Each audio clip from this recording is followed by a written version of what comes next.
नमस्कार दोस्तों, welcome to the session for today. This is chapter 5 of class 11 minerals and rocks. इस chapter पे maximum इन्होंने focus rocks के टाइप्स पे दिया और इस पे क्वेश्चन आता ही रहता है। Like if you know igneous rocks, उनके फर्दर टाइप्स, सेडिमेंट्री रॉक्स, उनके फर्दर टाइप्स, और फिर मेटामॉर्फिक रॉक्स, इनके टाइप्स और उनके एग्जाम्पल्स कैसे बनते हैं, फॉर्मेशन कैसे होता है, देन कहाँ कहाँ पर ये मिलते हैं, एग्जाम्पल्स। यहाँ से question normally UPSC CDS CAPF में डालते हैं, तो यहाँ से ही एनडीए में भी क्वेश्चन पक्का रॉक से आता है, वही डिस्कस करना अपने। अगर हम अर्थ की वैसे बात करें, compose of various kinds of elements, the elements are in solid form in outer layer of the earth. 98% of the total crust of the earth is composed of 8 elements: oxygen, silicon, aluminium, iron, calcium, sodium, potassium and magnesium, and the rest is constituted by titanium, hydrogen, phosphorus, magnesium, sulfur, carbon and other. तो अगर हम बात करें 98% तो oxygen है, silicon है, aluminium है, iron है, कैल्शियम है, सोडियम है, पोटेशियम, फिर मैग्नीशियम। तो ये याद रखिएगा जी। सबसे पहले ये सियाल और ये आपको पता ही है, these are the major part of the earth crust.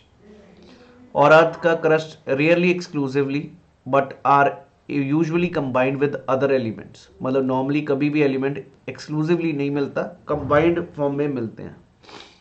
Mineral is a naturally occurring organic and inorganic substance having orderly atomic structure and a definite chemical composition and physical properties.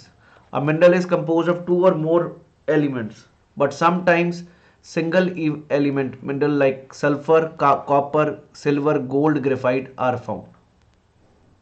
क्योंकि ये कम reactive होते हैं.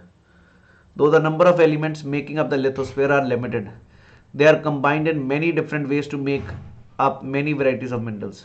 There are at least 2000 minerals that have been named and identified in the Earth's crust, but almost all the commonly occurring ores ones are related to 6 major mineral groups that are known as major occurring groups. The basic source of mineral is the hot magma in the interior of Earth.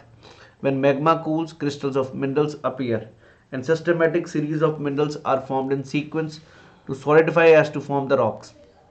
Coal, petroleum, natural gas are organic substances found in solid, liquid and gaseous forms respectively.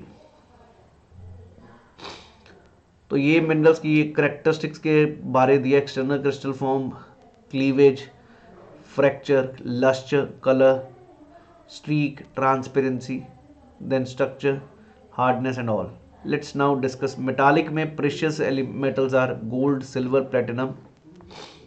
अगर हम बात करें ferrous minerals, जो कि iron and other metals which are often mixed with iron to form other kinds of steel. Non ferrous are copper, lead, zinc, tin, aluminium, etc. Now the non-metallic minerals do not contain metal content. These are sulfur, phosphorus, phosphates, nitrates. These are examples of non-metallic minerals. And cement is a mixture of the non-metallic minerals. अब अगर rocks की बात करूँ, earth is composed of rocks. And rock is basically aggregate of one or more minerals. Rock may be hard or soft in varied colors. For example, granite is hard, soapstone is soft. Gabbro is black, quartzite can be white. Rocks do not have definite composition of mineral constituents. Feldspar and the quartz are most common minerals found in rocks.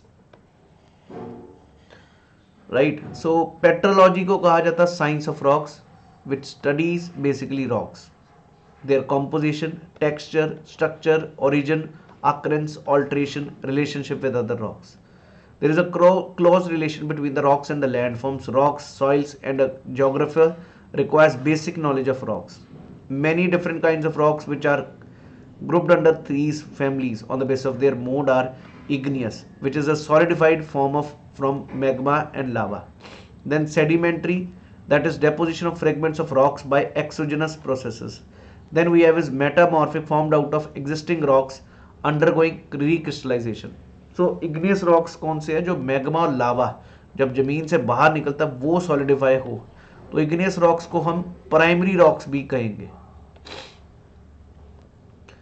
right? When magma cools and solidify, you already know what magma is. When magma in its upward movement cools and turns into solid form, it is called igneous rock. The process of cooling and solidification can happen in the earth's crust or the surface of earth. They are based on texture. अगर हम classify करें igneous को तो on the basis of texture, depends upon the size and arrangement of grains or other physical conditions of the material. If molten material is cooled down at great depths, mineral grains may vary large. अगर बहुत जल्दी जल्दी cooling हुई तो size small smooth grains होंगे. अगर intermediate conditions of cooling हुआ है तो grains can make up intermediate size. अब एग्जाम्पल है ग्रेनाइट, गैब्रो, पेग्मेटाइट, बसाल्ट. ये चारों एग्जाम्पल याद रखिए. फिर volcanic, breccia, tuff are examples of granite is igneous rocks. Now coming to the sedimentary rocks. Sedimentary is derived from the Latin word sedimentium, which means setting. These rocks are basically when Earth's surface is exposed to denudation agents. They are broken up into various fragments. The fragments are further transported by different activities and deposited. These deposits through compaction turn into rocks. This process is called as lithification. In many sedimentary rocks, the layers of deposits retain their characteristics even after lithification. Hence, we see a number of layers of varying thickness in sedimentary rocks, like sandstone, shale are example of sedimentary rocks here. Depending upon the mode of formation, sedimentary rocks are classified into three major groups: mechanically formed, for example, sandstone; conglomerate, limestone; shale, loess. These are mechanically formed. Organically formed है गाइसेराइट. ये paper में इस बारी CDS में 2022 में आया था. चौक, limestone, कोल. अगर आप चेक करो जो लाइमस्टोन है तीनों में ही आ रहा है. उसके बाद केमिकली फॉर्म्ड में चर्ट है केमिकल से, हेलाइट, पोटाश और लाइमस्टोन. तो ये आपको याद रखने एग्जांपल्स जहां पर क्वेश्चन बनने के चांसेस हैं. राइट. लॉयस आपको याद रहेगा. शील. नॉर्मली ये वाले एग्जांपल्स तो सभी को पता नहीं. राइट. सैंडस्टोन, लाइमस्टोन तो पता ही है सारे हम. Shale, loess, these all are sedimentary rocks. एक चीज़ और याद रखें, सेडिमेंट्री रॉक्स के नीचे ही आपको फॉसिल फ्यूल्स मिलते हैं और majority of the rocks on the earth is sedimentary rocks. Layer के फॉर्म में आपको सेडिमेंट्री रॉक्स मिलेंगे. Now coming to metamorphic rocks, which means change of the form. These rocks form under the action of water, pressure, volume and temperature. तीनों का अगर किसी rock पर, चाहे वो इग्नियस रॉक हो चाहे सेडिमेंट्री रॉक हो, उसके ऊपर प्रेशर लगे, वॉल्यूम लगे और टेम्परेचर लगे तो that undergoes the change in the structure. Right. और उससे क्या होगा, स्ट्रक्चर बिल्कुल ही चेंज हो जाएगा. It's a process by which already consolidated rocks undergo recrystallisation, reorganisation of minerals within the original rocks.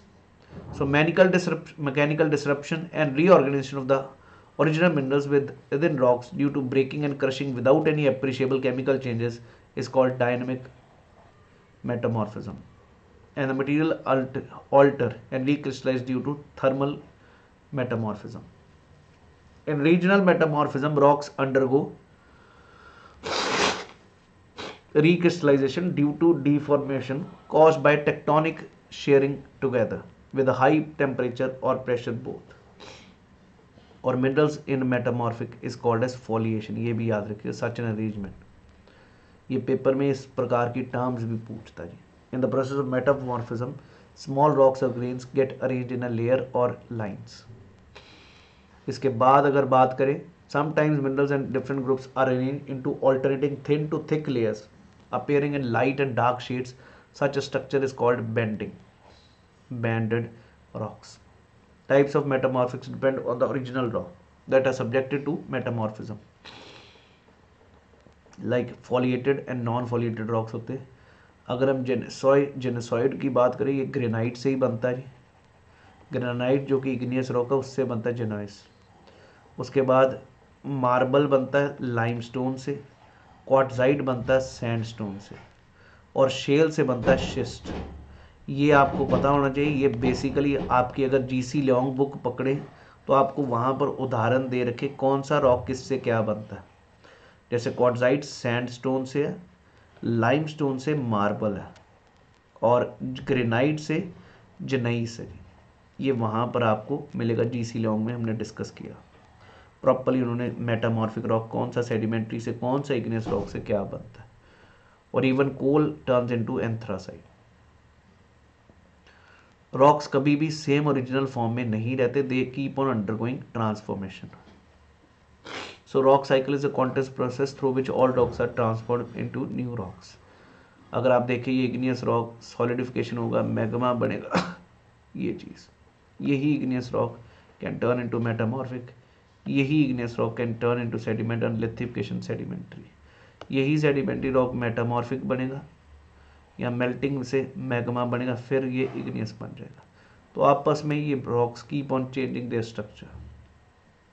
Primary igneous होते हैं, फर्दर ये बन जाते हैं सेडिमेंट्री और metamorphic into metamorphic rock. The fragments derived out of igneous and metamorphic rocks form into sedimentary. Sedimentary rocks themselves can turn into fragments, and fragments can be for the formation of sedimentary rocks into mantle subduction process and the same melt down due to increase in temperature in the interior, turn into molten magma, original force of this thing. तो मतलब यही processes बताए गए हैं. These rocks keep on converting into one or two. So that was about the things which we have discussed. Majorly आपको rocks के examples ही पूछे गए हैं, बाकी कुछ terms हैं क्योंकि आजकल geomorphology में UPSC ज़्यादा focus कर रहा है. So we shouldn't leave anything unturned. We should be able to understand each and every aspect of rocks. इस पूरे चैप्टर में अगर मैं बात करूँ तो मेनली रॉक्स की क्लासिफिकेशन और उनके क्या क्या प्रोसेसेस वो देखने हैं, नथिंग एल्स. अगर आपको ये वीडियोस अच्छी लग रही है तो ज़रूर याद से शेयर करिएगा दबा के, ताकि हम आगे और इनकरेज हों बाकी वीडियोस लाने की. बाकी सब्जेक्ट्स भी we will be covering up NCERTs. अगर आप वीडियो देख रहे हैं तो कमेंट सेक्शन में येस और नो ज़रूर लिखिए अगर आपको ये सही लग रही है वीडियोस और समझ आ रहा है. Thank you. जय हिंद एवरीवन.